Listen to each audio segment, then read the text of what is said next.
Hi friends! ఈరోజు మనం రీసెంట్‌గా హిందీలో ఒక మంచి ఫ్యామిలీ అండ్ డ్రామా కాన్సెప్ట్‌తో వచ్చిన 'లప్టా లేడీస్' మూవీ స్టోరీ ఎక్స్‌ప్లెయిన్ చేసుకోబోతున్నాం. ఇలాగే మీకింకా ఏ మూవీ స్టోరీని ఎక్స్‌ప్లనేషన్ కావాలి అంటే ఆ మూవీ నేమ్ అనేది కామెంట్ బాక్స్‌లో కామెంట్ చేయండి.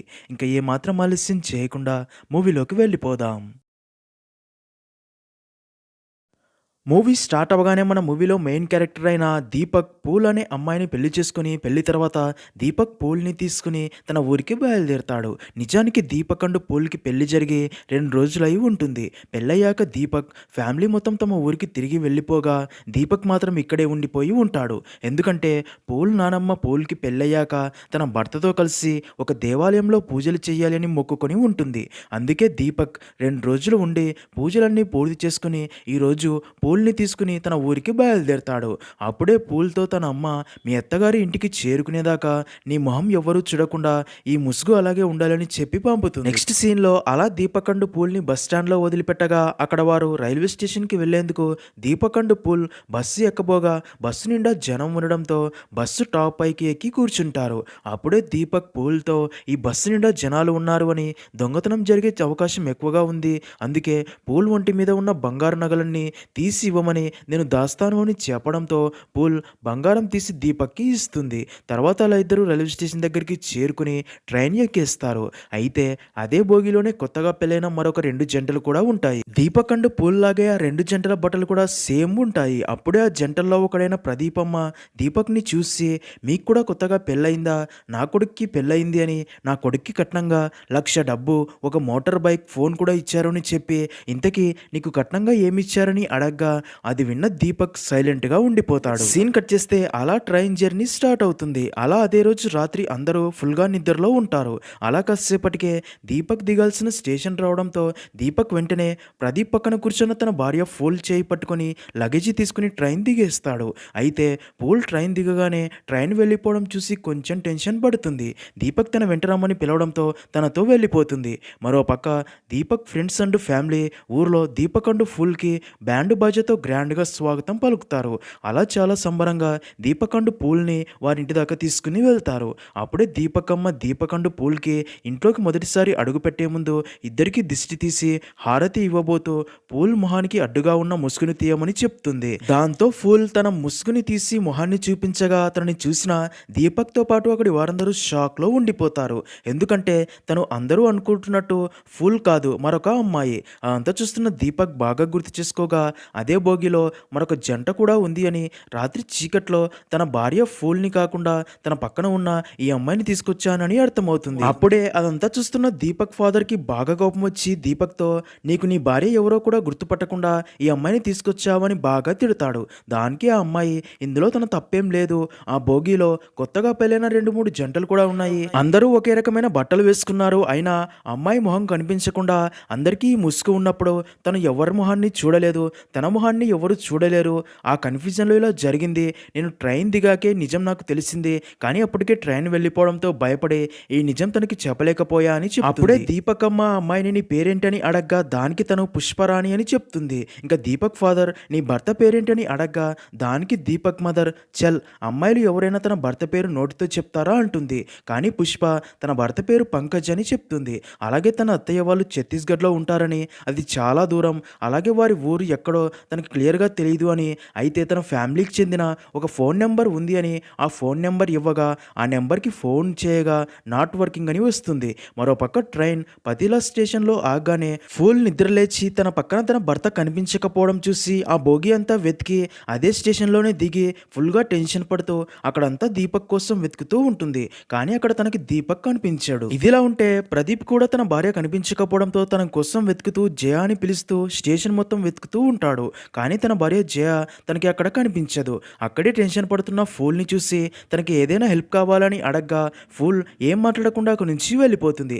అయితే ఇక్కడే మనకి అర్థం కాని విషయం ఏంటంటే ప్రదీప్ భార్య పేరు జయ అయితే దీపక్ అండ్ తన ఫ్యామిలీతో పుష్ప అని, తన భర్త పేరు పంకజ్ అని ఎందుకు అబద్ధం చెప్పిందో అర్థం కాదు. మరోపక్క ప్రదీప్ అమ్మా నాన్నలకి మాత్రం జయ కనబడట్లేదు అనే బాధ కన్నా తన మెడలో ఉన్న 15 తులాల బంగారు నెక్లెస్ గురించే ఆలోచిస్తూ ఉంటారు. నెక్స్ట్ సీన్లో దీపక్ తన ఫ్రెండ్స్తో పాటు రైల్వే స్టేషన్కి వెళ్ళి ఫూల్ కోసం వెతుకుతూ ఉంటాడు. కానీ అక్కడ ఫూల్ కనిపించదు. మరోపక్క ప్రదీప్ అండ్ ఫ్రెండ్స్కి జయ కనిపించకపోవడంతో ప్రదీప్ వారితో రేపు ఉదయంలోగా జయ కనిపించకపోతే పోలీస్ స్టేషన్కి అలాగే తన ఫ్యామిలీకి కూడా ఇన్ఫార్మ్ చేద్దాం. ఎలాగూ మోటార్ బైక్ ఆల్రెడీ ఇంటికి డెలివరీ అయింది కదా, ఇంకేంటి ఈ రోజు నా పెళ్లి రోజు కాబట్టి డాలీ ఇంటికి వెళ్ళి ఫుల్గా ఎంజాయ్ చేద్దాం పదా అని అక్కడి నుంచి వెళ్ళిపోతారు. ఇదిలా ఉంటే మరో పక్క రాత్రి అందరూ నిద్రపోయాక పుష్ప తన బ్యాగ్ నుండి ఫోన్ తీసి అందులోని సిమ్ కార్డ్ బయటికి తీసి కాల్ చేస్తుంది. నిజానికి పుష్ప ఏదో ప్లాన్ చేస్తుందని అర్థమవుతుంది. ఎందుకు అనేది మూవీ స్టోరీ ముందుకు వెళ్లే కొద్దీ మనకే తెలుస్తుంది. ఇంకా పూల్ భయంతో రాత్రంతా రైల్వే స్టేషన్లోని బాత్రూంలోనే ఉండిపోతుంది. మరుసటి రోజు ఉదయం పూల్కి అదే స్టేషన్లో ఉండే చోటు అండ్ అబ్దుల్ పరిచయం అవుతారు. వారికి తన విషయమంతా చెప్పగా వారు పూల్కి హెల్ప్ చేయాలి అని పూల్ని స్టేషన్ మాస్టర్ దగ్గరికి తీసుకుని వెళ్తారు. స్టేషన్ మాస్టర్ పూల్ని డీటెయిల్స్ అడగ్గా పూల్కి తన ఊరి పేరు గంగాపూర్ అని తన భర్త పేరు దీపక్ అని తప్ప ఇంకా ఎలాంటి డీటెయిల్స్ తెలిసి ఉండవు. దాంతో స్టేషన్ మాస్టర్ పూల్ని పోలీస్ స్టేషన్కి వెళ్ళమనగా పూల్ పోలీస్ స్టేషన్కి వెళ్తే కోర్టు పోలీసులంటూ ప్రాబ్లమ్స్ అవుతుందేమో అని భయపడి వెళ్ళదు. ఇంకా గంగాపూర్ పేరుతో చాలా ఊర్లు ఉండటం వల్ల స్టేషన్ మాస్టర్కి తన అడ్రస్ తెలుసుకోవడం వీలు కాదు. మరోపక్క మరుసటి రోజు ఉదయం దీపక్ జరిగిందంతా చెప్పి ఫూల్ని కనిపెట్టేందుకు పోలీస్ స్టేషన్కి వెళ్తూ పుష్పని కూడా పోలీస్ స్టేషన్కి రమ్మనగా పుష్ప తనకి పోలీసులంటే భయం అనడంతో దీపక్ తనతో ఫూల్ గురించి తెలిసినా తెలియకపోయినా సరే నీకు నా వల్ల తప్పు జరిగింది కాబట్టి నిన్ను త్వరలోనే నీ భర్తతో కలుపుతాను అని చెప్పి అలా తన ఫ్రెండ్స్తో కలిసి పోలీస్ స్టేషన్కి వెళ్ళి అక్కడ ఇన్స్పెక్టర్ ఘోష్కి జరిగిందంతా చెప్తాడు. అలాగే పెళ్లి ఫోటో కూడా చూపిస్తాడు. అయితే ఆ ఫోటోలో ఫూల్ మొహం ముసుగు వల్ల కనిపించదు. దాంతో దీపక్ చెప్పిందంతా విన్న ఇన్స్పెక్టర్ షాక్ అయ్యి ఇప్పటిదాకా నేను ఇలాంటి కేసు వినలేదు అని అలాగే పుష్ప దగ్గర పెళ్లి నగలు ఉన్నాయా అని అడగ్గా దానికి దీపక్ ఉన్నాయని చెప్తాడు. దాంతో ఇన్స్పెక్టర్ ఫూల్ మిస్సింగ్ కేస్ కంప్లైంట్ రాసి తన ఫేస్ కూడా తెలియకుండా ఎలా కనిపెట్టాలో అర్థం కాక రేపు పుష్పని కూడా పోలీస్ స్టేషన్కి తీసుకురమ్మని చెప్పి పంపుతాడు. సీన్ కట్ చేస్తే అబ్దుల్ ఫూల్కి సహాయం చేయాలి అని ఫూల్ని అక్కడే రైల్వే స్టేషన్లో టీ షాప్ నడిపే మంజుమై అనే మహిళ దగ్గరికి తీసుకెళ్లి తనకి హెల్ప్ చేస్తుంది అని మంజుమైకి ఫూల్ గురించి చెప్పగా ఫూల్ తనకి జరిగిందంతా తనతో చెప్తుంది. అదంతా విన్న మంజుమై నీ భర్త దీపక్ పెళ్లి అనే పేరుతో నిన్ను మోసం చేశాడు అని, ఇది అందరి ఆడవారికి తరచుగా జరిగేదే, తను నీతో శోభనం చేసుకుని తర్వాత నీ బంగారం మొత్తం తీసుకుని నిన్ను మోసం చేసి వెళ్ళిపోయాడు అనగా దానికి ఫూల్ నా భర్త అలాంటి వాడు కాదు, తన మీద నాకు పూర్తిగా నమ్మకం ఉంది అని చెప్తుంది. దానికి మంజుమై అయితే నువ్వు పోలీస్ స్టేషన్కి వెళ్ళి కంప్లైంట్ ఇవ్వు అనగా దానికి ఫూల్ నాకు పోలీసులు అంటే భయం అని అనగా దానికి మంజుమై మీ అమ్మ నీకు ఏమీ నేర్పించినట్లేదు అంటుంది. దానికి ఫూల్ మా అమ్మ నాకు అన్నీ నేర్పించింది, ఇల్లు శుభ్రం చేయడం, వంట చేయడం, ఇంట్లోని వారి మాటలు వినటం, ఇలా ప్రతిదీ నేర్పించింది అంటుంది. దానికి మంజుమై నవ్వి అవును నిజమే, ప్రతి ఇంట్లో ఆడపిల్లని ఇలాగే ఒంటింటి కుందేలా పెంచుతున్నారు, తనకి బయటి ప్రపంచం ఎలా ఉంటుందో తెలియకుండా సాంప్రదాయం కట్టుబాట్లు అంటూ కనీస లోక జ్ఞానం లేకుండా ఒక అమ్మాయి ఒంటరిగా ఏమీ చేయలేదు అని, తనకి ఒకరి సహాయం తోడు తప్పక అవసరమనే భ్రమలో ఉండేలా చేస్తున్నారు, ఎందుకంటే అలా చెప్పకపోతే ఆడవారు తమకంటే ముందుకు వెళ్తారు అని అందరూ కలిసి ఆడవారిని పిరికివారిలా మారుస్తున్నారు. అందుకే ఈరోజు నీకు నీ ఇంటి అడ్రస్, నీ అత్త మామయ్యల అడ్రస్, చివరికి సాంప్రదాయం పేరుతో ఇతరులకి నీ భర్త పేరు కూడా నువ్వు చెప్పలేకపోతున్నావు అంటుంది. అదంతా విన్న ఫూల్ మాత్రం తన మాటలు పట్టించుకో. మరో పక్క ఉదయాన్నే పుష్ప ఎవరికీ చెప్పకుండా ఇంట్లో నుంచి వెళ్ళిపోగా అందరూ పుష్ప కోసం వెతుకుతూ ఉంటారు. అయితే అలా 5 గంటల తర్వాత పుష్ప తిరిగి ఇంటికి వచ్చి తను గుడికి వెళ్ళి వచ్చాను అని చెప్తుంది. ఇంకా ప్రదీప్ కూడా పోలీస్ స్టేషన్కి వెళ్ళి జరిగిందంతా చెప్పి జయ మిస్సింగ్ కంప్లైంట్ ఇచ్చి వెతకమని చెప్తాడు. అలాగే అదే కంప్లైంట్ చుట్టుపక్కల ఉన్న అన్ని పోలీస్ స్టేషన్లలో కూడా ఇస్తాడు. అలా అదే కంప్లైంట్ ఇన్స్పెక్టర్ ఘోష్ పోలీస్ స్టేషన్కి రాగా అది చూసిన తను ఒకవేళ పుష్పనే జయ అయిండవచ్చు అని డౌట్ వస్తుంది. ఇంకా అదే రోజు రాత్రి పుష్ప అందరూ నిద్రపోయాక తన ఫోన్లో కొత్త సిమ్ కార్డు వేసుకుని ఎవరికో ఫోన్ చేసి మాట్లాడుతుంది. నిజానికి ఉదయం పుష్ప గుడికి వెళ్ళి ఉండదు, కొత్త సిమ్ కార్డు తెచ్చుకోవడానికే వెళ్ళి ఉంటుంది. మరో పక్క మంజుమై ఎంత చెప్పినా సరే ఫూల్ తన భర్త తనని వెతుక్కుంటూ తిరిగి వస్తాడు అనే నమ్మకంతో మంజుమై షాప్లోనే పనిచేస్తూ అక్కడే ఉండిపోతుంది. నెక్స్ట్ సీన్లో మరుసటి రోజు దీపక్ పుష్పాని కూడా పోలీస్ స్టేషన్కి తీసుకుని వెళ్తాడు. ఇన్స్పెక్టర్ పుష్పాని తన ఫ్యామిలీ డీటెయిల్స్ అడగ్గా పుష్ప తన అమ్మ నాన్న ఊరు భర్త ఇలా అన్ని అబద్ధాలే చెప్తుంది. అయితే ప్రదీప్ జయ గురించి ఇచ్చిన మిస్సింగ్ కంప్లైంట్లో జయాని గుర్తుపట్టేందుకు తన చేయి మీద జయ అనే పేరు పచ్చబొట్టు ఉంటుందని రాసి ఉండడంతో ఇన్స్పెక్టర్కి అది గుర్తొచ్చి పుష్పని తన చేయి చూపించమని అడిగి చేయి చూడగా తన చేయి మీద జయ కాకుండా శ్రేయ అని ఉంటుంది. నిజానికి జయాకి ఇలా జరుగుతుందని ముందే తెలిసి జయాని శ్రియాగా మార్చుకుని ఉంటుంది. అది చూసిన ఇన్స్పెక్టర్ నీ పేరు పుష్ప అయితే శ్రియాని పచ్చబొట్టు ఎందుకు వేయించుకున్నావని అడగ్గా దానికి పుష్ప చిన్నప్పుడు నన్ను అందరూ శ్రియ అనే పిలిచేవారు, అందుకే అలా వేయించుకున్నాను అంటుంది. తర్వాత ఇన్స్‌పెక్టర్ పుష్ప ఫోటో తీసుకోవాలని చూడగా తన మొహానికి ముసుగు అడ్డు పెట్టుకుంటుంది. తర్వాత పుష్ప అక్కడి నుంచి వెళ్ళిపోయేప్పుడు ఇన్స్‌పెక్టర్ కావాలనే జయ అని గట్టిగా పిలుస్తాడు. దాంతో పుష్ప వెనక్కి తిరిగి చూసి వెళ్ళిపోతుంది.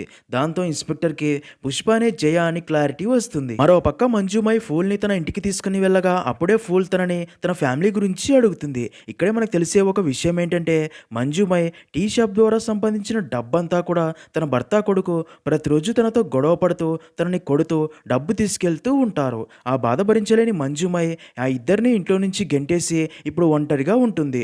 అప్పుడే మంజుమై తనతో మనల్ని ప్రేమించే వారికే మనల్ని తిట్టే హక్కైనా కొట్టే హక్కైనా ఉంటుంది, కానీ నా భర్త, కొడుక్కి నేను సంపాదించే డబ్బు మీద తప్ప నా మీద ప్రేమ లేదు అని చెప్పి చాలా ఫీల్ అవుతుంది. ఇంకా ఆ రోజు నుండి ఇన్స్‌పెక్టర్ తన జూనియర్‌తో కలిసి పుష్ప అసలు ఎందుకు అబద్ధాలు చెప్పి దీపక్ దగ్గర ఉంటుందో తెలుసుకోవాలని దూరం నుండి తననే ఫాలో అవుతూ ఉంటాడు. ఇలా ఉండగా ఒకరోజు దీపక్ ఫ్రెండ్ అయిన గుంజన్ తమ పంట పొలాలకి పురుగు పడుతుంది అని ఎన్ని పెస్టిసైడ్స్ యూజ్ చేసినా సరే లాభం లేదని బాధపడడం పుష్ప చూసి తన దగ్గరికి వెళ్ళి పంట పొలాలకి ఈ పురుగు బెడద తగ్గాలి అంటే స్టిక్కీ ట్రాప్స్ మెథడ్ యూజ్ చెయ్యి, నీ ప్రాబ్లం సాల్వ్ అవుతుంది అని ఆర్గానిక్ ఫార్మింగ్ గురించి కూడా బాగా చెప్తుంది.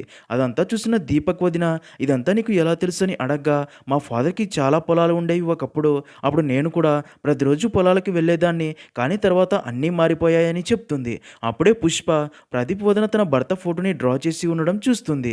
ఇంకా పుష్పని ఫాలో అవుతున్న ఇన్స్‌పెక్టర్‌కి తన దగ్గర ఒక ఫోన్ ఉందని, తను ఫోన్ మాట్లాడడానికి గుడి దగ్గరికి వెళ్తూ ఎవరికో డబ్బు కూడా మనీ ఆర్డర్ చేస్తుందని అన్నీ తెలుస్తాయి. అదంతా చూసిన ఇన్స్‌పెక్టర్‌కి తనే జయ అని నిరూపించడం కోసం ప్రదీప్‌ని జయ ఫోటో తనకి పంపమని చెప్పి ఆ ఫోటో కోసం వెయిట్ చేస్తూ ఉంటాడు. సీన్ కట్ చేస్తే అలా ఒక రోజు రాత్రి పుష్ప తన సామాన్లన్నీ తీసుకొని దీపక్ ఇంటి నుంచి పారిపోవాలి అనుకుంటుంది.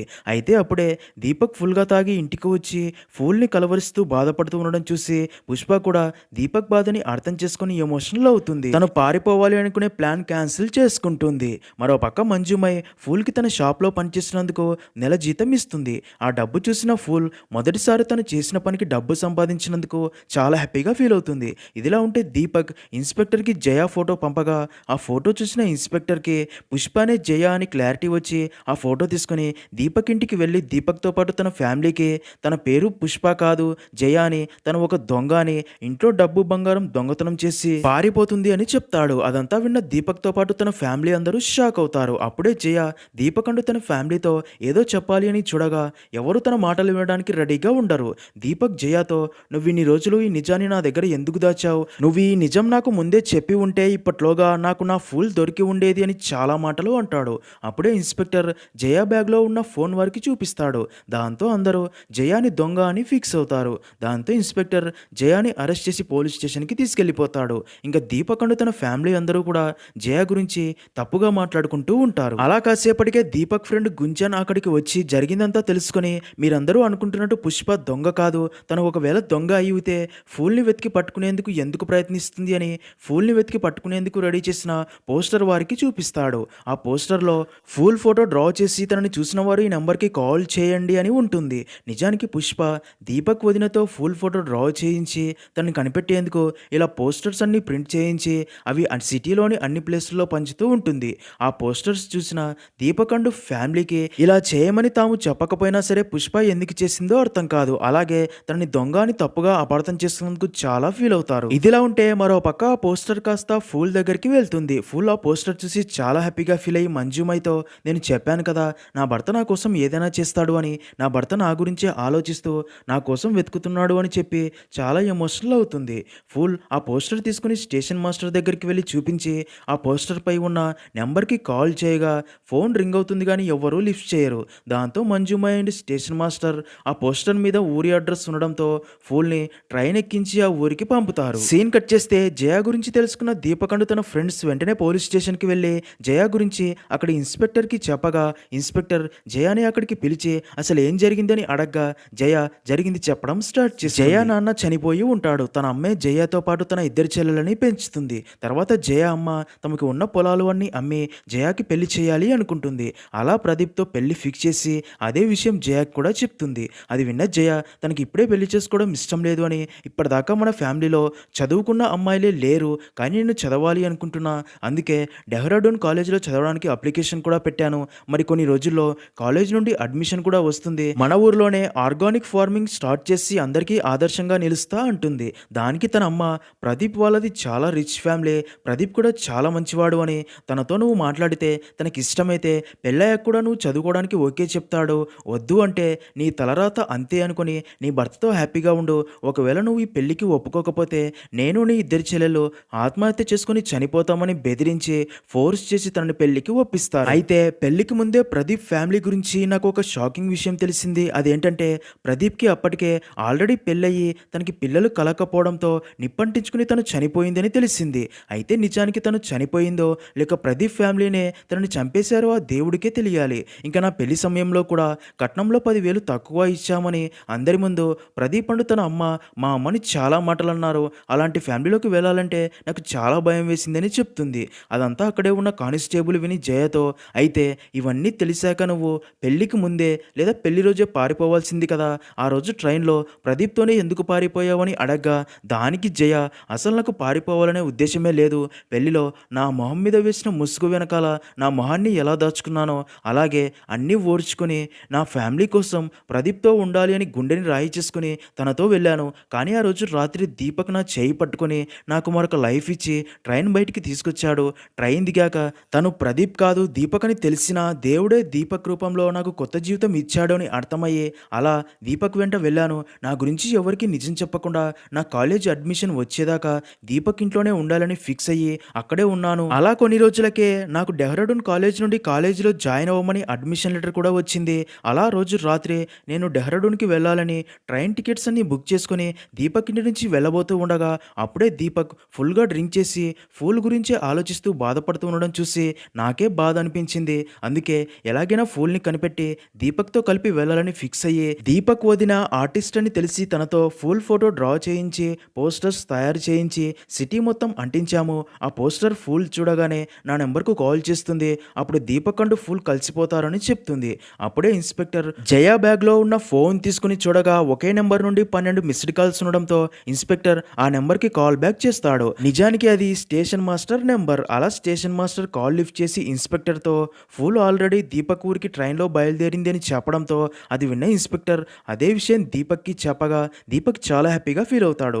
దాంతో వెంటనే రైల్వే స్టేషన్కి వెళ్ళాలని జయాకి థ్యాంక్స్ చెప్పి రైల్వే స్టేషన్కి వెళ్ళిపోతాడు. అయితే అప్పటికే ఇన్స్పెక్టర్ జయ దొరికిందని ప్రదీప్కి ఫోన్ చేసి ఉండడంతో ప్రదీప్ అక్కడికి వచ్చి జయాని చూసి నా నుండి దూరంగా పారిపోవాలి అనుకున్నావా, ఇంటికి వెళ్ళాక నీ ఎంత చూస్తా అని ఇన్స్పెక్టర్ దగ్గరికి వెళ్ళి ఇదిగో నీకు ఇస్తా అన్న డబ్బు తీసుకో అని జయాని బలవంతంగా అక్కడి నుంచి తీసుకెళ్లాలని చూస్తాడు. అప్పుడే జయ ఇన్స్పెక్టర్తో సార్ నాకు ప్రదీప్తో వెళ్ళడం అస్సలు ఇష్టం లేదు, నేను డెహ్రాడూన్కి వెళ్ళాలి, చదువుకోవాలి, హెల్ప్ మీ సార్ అని ఏడుస్తుంది. ప్రదీప్ పోలీస్ స్టేషన్లో ఇన్స్పెక్టర్ ముందే కోపంతో జయాని బాగా కొడతాడు. అదంతా చూస్తున్న ఇన్స్పెక్టర్ అప్పటిదాకా డబ్బు కోసం ఏదైనా చేసేవాడు. మొదటిసారి తను చేస్తుంది తప్పు అని రియలైజ్ అయ్యి జయాని తీసుకెళ్తున్న ప్రదీప్ని ఆపి నువ్వు చేస్తుంది తప్పు, నీ భార్య మిస్సింగ్ అని కంప్లైంట్ ఇచ్చావు, తనని కనిపెట్టి నీకు అప్పగించాను, కానీ ఇప్పుడు నీ భార్యకి నీతో రావటం అసలు ఇష్టం లేదు అంటుంది, మర్యాదగా తనని ఇక్కడే వదిలేసి వెళ్ళు అంటాడు. దానికి ప్రదీప్ నా భార్యను నేను తీసుకెళ్తా, ఎవరు ఆపుతారో చూస్తా అనగా దానికి ఇన్స్పెక్టర్ అవునా, మరి నీ మొదటి భార్య తనే కాల్చుకొని చనిపోయిందా లేదా మీరే టార్చర్ చేసి చంపేశారా, ఆ కేసును కూడా బయటికి తీస్తా, ఇప్పుడు నీ భార్యని కొట్టడం ఇక్కడ ఉన్న వారందరూ చూసేశారు, ఈ కేసు ఇలా ఈ 2 కేసులతో నేను జైల్లో వేయాలా లేదా మర్యాదగా ఇక్కడ నుంచి జయాని వదిలేసి వెళ్ళిపోతావా అనగా ప్రదీప్ భయపడి అక్కడి నుంచి వెళ్ళిపోతాడు. దాంతో జయ హ్యాపీగా ఫీల్ అవ్వగా ఇన్స్పెక్టర్ జయాకి కొంత డబ్బు ఇచ్చి బాగా చదువుకొని చెప్పి అక్కడి నుంచి పంపుతాడు. మరో పక్క దీపక్ రైల్వే స్టేషన్కి వెళ్ళి ఫూల్ని కలిసి అలా ఇద్దరు చాలా ఎమోషనల్ అవుతారు. అలా దీపక్ తన భార్య ఫూల్ని ఇంటికి తీసుకుని రావడంతో దీపక్ ఫ్యామిలీ అందరూ కూడా చాలా హ్యాపీగా ఫీల్ అవుతారు. ఈ విషయం తెలిసిన మంజుమై కూడా ఫూల్ తన భార్యని కలిసింది అని తెలిసి తను కూడా హ్యాపీగా ఫీల్ అవుతుంది. సీన్ కట్ చేస్తే జయ తన చదువు కోసం డెహ్రాడూన్లోని కాలేజీకి వెళ్లేందుకు రెడీ అవ్వగా దీపక్ అండ్ ఫ్యామిలీ మొత్తం జయాని డెహ్రాడూన్ పంపించేందుకు బస్ స్టాప్కి వచ్చి అందరూ తనతో మాట్లాడి చాలా ఎమోషనల్ అవుతారు. అప్పుడే ఫూల్ కూడా జయ గురించి తెలుసుకుని తనకి థ్యాంక్స్ చెప్తుంది. అయితే ఇక్కడే మనకు తెలిసే ఒక విషయం ఏంటంటే జయ గురించి అసలు నిజం తెలిసాక గుంజన్ జయాని ఇష్టపడడం స్టార్ట్ చేసి ఉంటాడు. అలా జయ బస్ ఎక్కే ముందు తనతో నువ్వు మళ్ళీ ఎప్పుడైనా సరే ఇక్కడికి రావచ్చు, నీకోసం అందరూ ఇక్కడ ఎదురు చూస్తూ ఉంటారు అని చెప్తాడు. అది విన్న జయ నవ్వి తన కలలు నెరవేర్చుకోవడం కోసం డెహ్రాడూన్కి బయలుదేరుతుంది. ఇంకా మూవీ ఎండింగ్లో ప్రతి అమ్మాయికి బయటికి వెళ్ళాలి, చదువుకోవాలి, జాబ్ చేయాలి, అలాగే డబ్బు సంపాదించి తన ఫ్యామిలీని బాగా చూసుకోవాలని ఆలోచిస్తూ ఉంటుంది. ఉంటుంది. కానీ ఆడపిల్లల తల్లిదండ్రులు చాలామంది ఇప్పటికి కూడా ఆడపిల్ల పెళ్లి చేసుకొని మరొక ఇంటికి వెళ్తుంది. అలాంటి అమ్మాయికి చదివెందుకు అని కొడుకైతే తమతోనే ఉంటాడు. అందుకే చదివిస్తే జాబ్ తెచ్చుకొని తమని సంతోషంగా ఉండేలా చూసుకుంటాడు అని ఆలోచిస్తూ అమ్మాయిల్ని చదివించడం మానేస్తున్నారు. ఒక్కటి గుర్తుపెట్టుకోండి, అమ్మాయిలకి ఇంటిని చూసుకునే శక్తి ఇచ్చాడు. అలాగే చదువుకుని జాబ్ చేసి డబ్బు సంపాదించే శక్తి కూడా ఇచ్చాడా దేవుడు. అందరి తల్లిదండ్రులు అనుకుంటున్నట్టు కొడుకులే తల్లిదండ్రులను బాగా చూసుకునేట్టు అయితే ఇప్పుడున్న సమాజంలో ఎన్నో అనాథాశ్రమాల్లో ఎంతోమంది ముసలివారు అనాథలుగా బాధపడుతూ ఎందుకు ఉన్నారు ఆలోచించండి. అందుకే కొడుకు కూతుర్ని ఇద్దరిని సమానంగా చూడండి. తల్లిదండ్రులపై కొడుకుల కంటే కూతుర్లకే ఎక్కువ ప్రేమ ఉంటుంది గుర్తుపెట్టుకోండి అనే మాటతో మూవీ అనేది ఎండ్ అవుతుంది.